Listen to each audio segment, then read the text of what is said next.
Welcome my fans and my new subscribers to Sharpman Academy. This is a platform created to assist and support students and career professionals to do away with the difficulties they go through in writing their own projects. So please kindly make sure you subscribe, you like and share. On my previous videos, I taught about the structures in scientific paper and then how to select title. So today I'm going to go through how to write a winning abstract. But before I go, I have some comments to read. This is from Shine. He said, Sharpman, I really like how you include practical experience in your teachings. Leo also says, Sharpman, when are you going to treat introduction? I really want to learn more about introduction. Leo, don't worry. After this, we are moving to introduction. Okay, so someone will say, what is the purpose of an abstract? An abstract is the miniature version of the paper.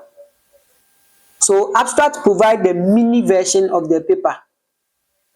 Always, abstract is the first on the paper, but the last to be written.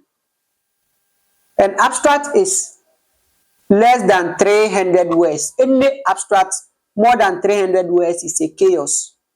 Abstract should be less than 300 words.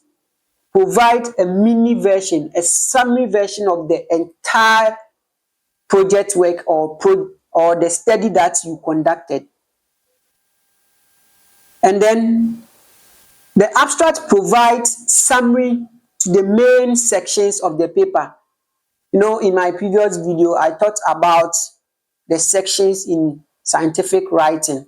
So the abstract tried to summarize all of them together to make it concise and easily understandable for someone with even very less or little experience in your field of study to understand it by reading it.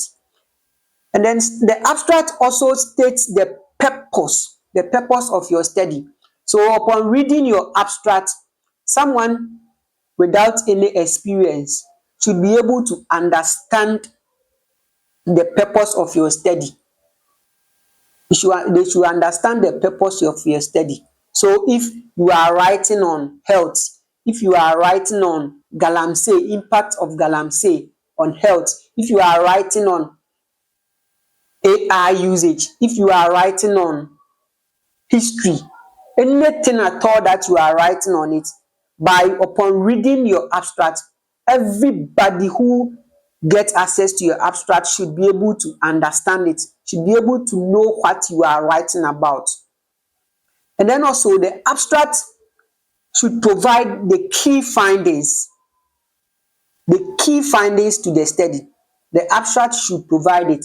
Whatever you found at the end of the study, the abstract should be able to provide it. You should include those key findings in the abstract.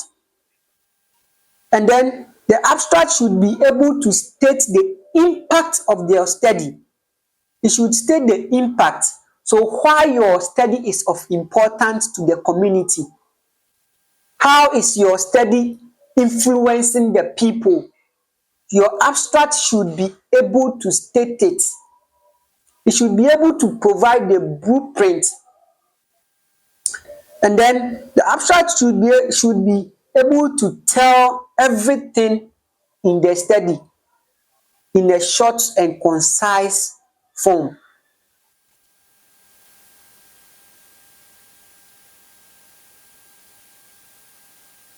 So what are the goals of an abstract? Why do we write an abstract? We want to get a few words that summarize and talks about the whole project. A few words, less than 300 words, that summarize and talks about the whole project.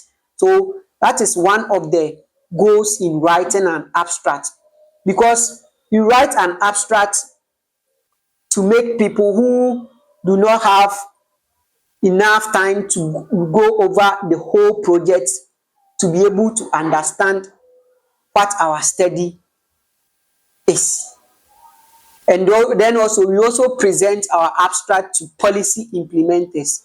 And sometimes policy implementers, they have a lot of policies on their tables, so they are unable to read the entire project. So we present the abstract to them so that they will be able to understand and adopt the recommendation that we have made in our project. So when you provide too bulky abstracts to policy implementers, they are sometimes unable to read them. And then it should be in a form that they will be able to understand, because sometimes the studies that we conduct and the policy implementers, they might not be from our field. So we need to provide an abstract that explains everything in detail in a short form, that someone with less expertise in your field would be able to understand it by reading it without consulting you. And then also, we want to select carefully our words, because we are working in a limit. So I normally say an abstract is economical words, because you have less words that can provide more meanings to your study.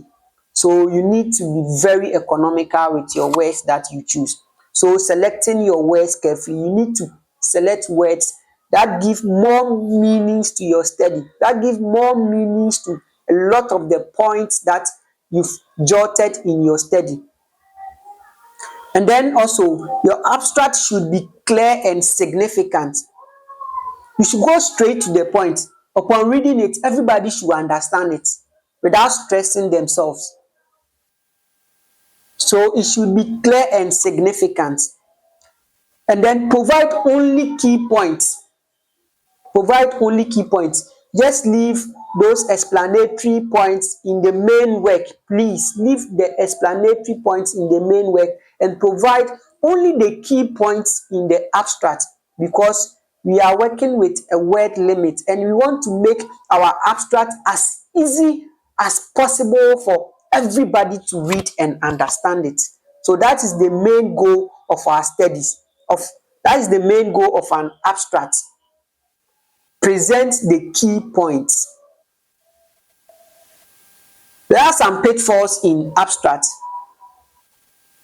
Sometimes people find themselves providing every detail of their study. No, that is not how to write an abstract. Make sure you provide concise information.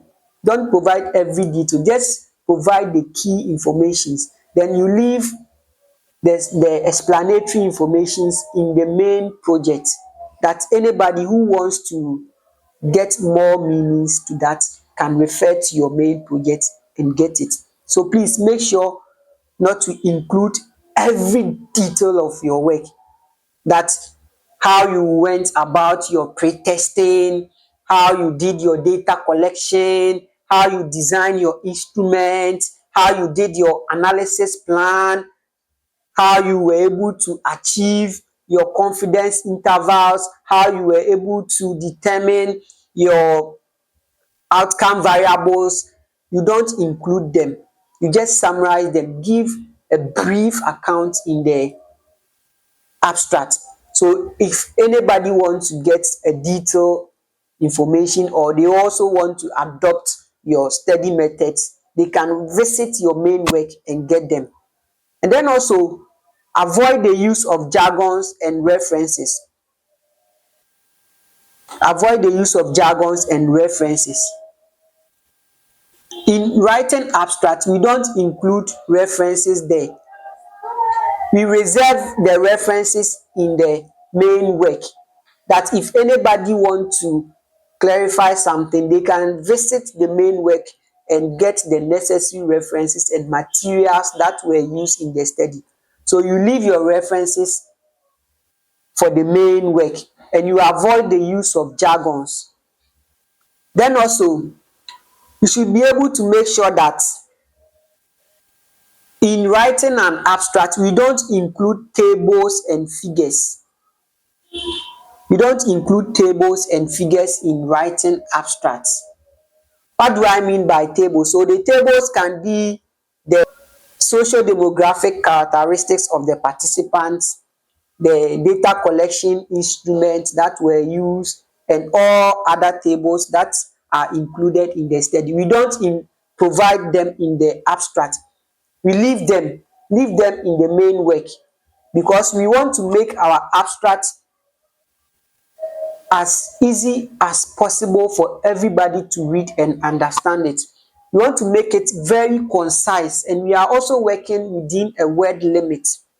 So we don't include the tables in the work. And then also figures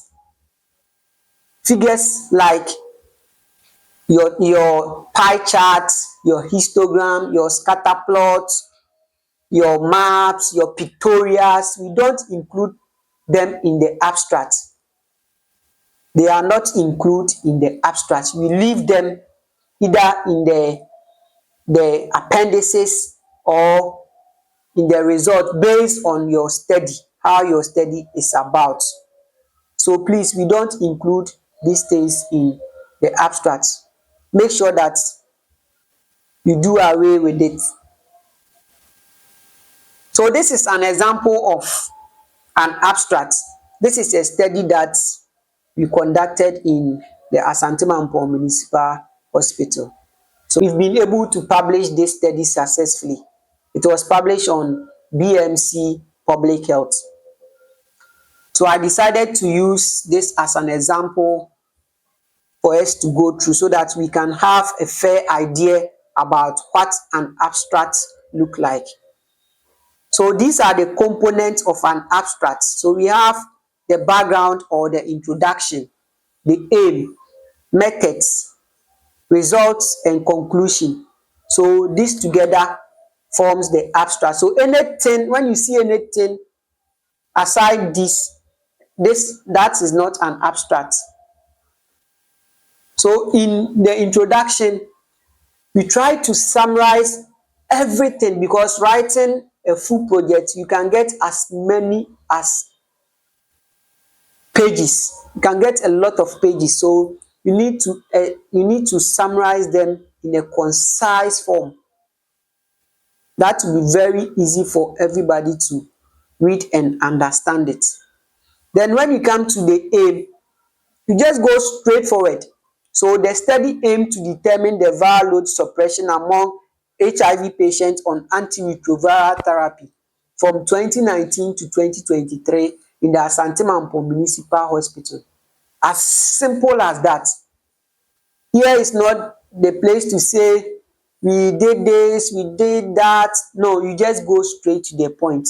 And then when you come to the method section, you just summarize everything what you did here.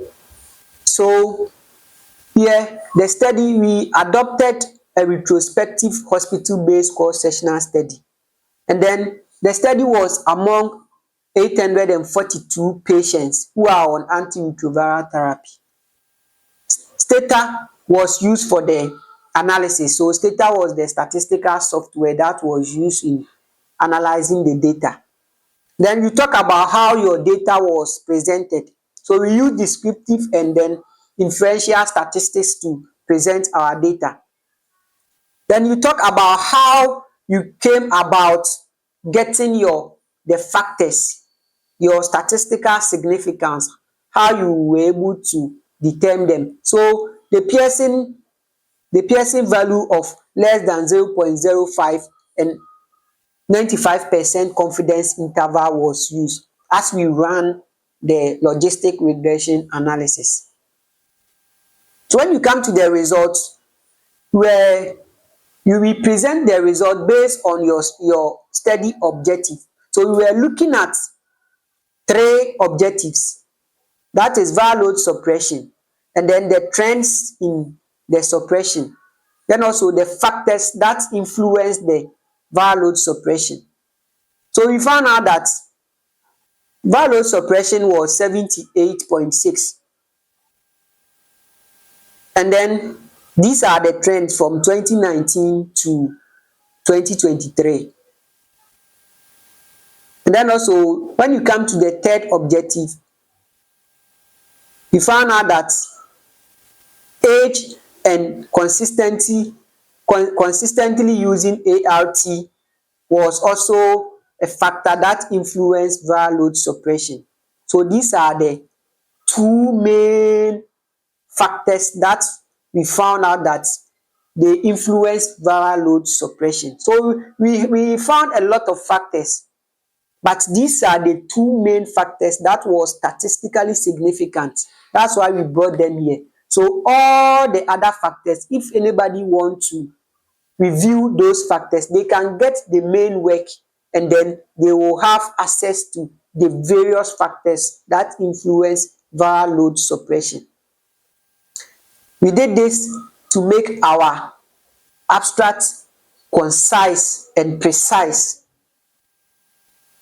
Then to the conclusion, we always conclude based on your objective and your findings, what you found. So at the end of the study, we found out that viral load suppression among the participants or the patients was low by comparing it to the 95% of the USA, the UN aid targets.